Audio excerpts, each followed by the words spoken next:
ಎರಡು ಬ್ರೇಕ್ಫಾಸ್ಟ್ ಆಯಿತು, ಈಗ ಎಲ್ಲವೂ ಬಂದಾಗಿದೆ. ಕಾಲಕ್ಕೆ ನಮ್ಮ ಹೈಕಮಾಂಡ್ ನಿರ್ಣಯ ಮಾಡುತ್ತೆ.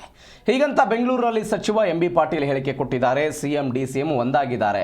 ಯಾರೂ ಬೀದಿಗೆ ಬಂದಿಲ್ಲ. ಸದ್ಯಕ್ಕೆ ರಾಜ್ಯದ ಮುಖ್ಯಮಂತ್ರಿಗಳ ಕುರ್ಚಿ ಖಾಲಿ ಇಲ್ಲ. ರಾಜಕೀಯ ಶಾಶ್ವತ ಅಲ್ಲ, ಅದರಲ್ಲಿ ತಪ್ಪೇನಿದೆ? ಮನುಷ್ಯನೇ ಶಾಶ್ವತ ಅಲ್ಲ, ನಮಗೆ ಜನಾದೇಶ ಮುಖ್ಯ ಅಂತ ಎಂ.ಬಿ. ಪಾಟೀಲ್ರ ಮಾತು.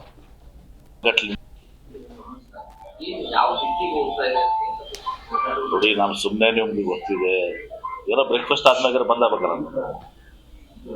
ನಾ 2 ಬ್ರೇಕ್ಫಾಸ್ಟ್ ಆಯ್ತು. ಈಗ ಅದು ಸಿ.ಎಂ ಅವ್ರ ಮನೇಲಿ ಒಂದು ಬ್ರೇಕ್ಫಾಸ್ಟ್ ಆಯ್ತು, ಡಿ.ಕೆ ಶಿವಕುಮಾರ್ ಅವ್ರ ಮನೆ ಒಂದು ಬ್ರೇಕ್ಫಾಸ್ಟ್ ಆಯ್ತು. ಏನ್ ತೋರಿಸ್ತದೆ ಅದು? ನಮ್ಮಲ್ಲಿ ಯಾವುದೇ ಗೊಂದಲ ಇಲ್ಲ, ಎಲ್ಲರೂ ಬಹಳ ಸ್ಪಷ್ಟ, ಎಲ್ಲರೂ ಒಗ್ಗಟ್ಟಿನಿಂದ ಇದ್ದಾರೆ. ಮುಖ್ಯಮಂತ್ರಿಗಳಾಗ್ಲಿ, ಉಪಮುಖ್ಯಮಂತ್ರಿಗಳಾಗ್ಲಿ, ಮತ್ತು ನಮ್ಮ ಪಕ್ಷದಲ್ಲಿ ಇವತ್ತು ದಿವಸ ಹೈಕಮಾಂಡ್ ಇವತ್ತು ಅಂತಿಮ ಕಾಲಕ್ಕೂ ಇವತ್ತು ದಿವಸ ಹೈಕಮಾಂಡ್ ಏನು ನಿರ್ಣಯಗಳನ್ನು ಮಾಡ್ತಿರ್ತದೆ, ಅದನ್ನ ಇವತ್ತು ದಿವಸ ಪ್ರತಿಯೊಬ್ಬರು ಕೂಡ ಇವತ್ತು ಒಪ್ಪುವಂತಹದ್ದು. ಹೀಗಾಗಿ ನಮ್ಮ ಪಕ್ಷದಲ್ಲಿ ಯಾವುದೂ ಗೊಂದಲ ಇಲ್ಲ. ಇಬ್ರು ಬ್ರೇಕ್ಫಾಸ್ಟ್ ಮೀಟಿಂಗ್ ಆಗಿದ್ದಾರೆ ಮತ್ತು ಪತ್ರಿಕಾಗೋಷ್ಠಿಯನ್ನು ಮಾಡಿದ್ದಾರೆ. ಮತ್ತೆ ಅದಾದ್ಮೇಲೆ ನನಗೇನು ಪ್ರಶ್ನೆ ಕೇಳ್ತೀನಿ?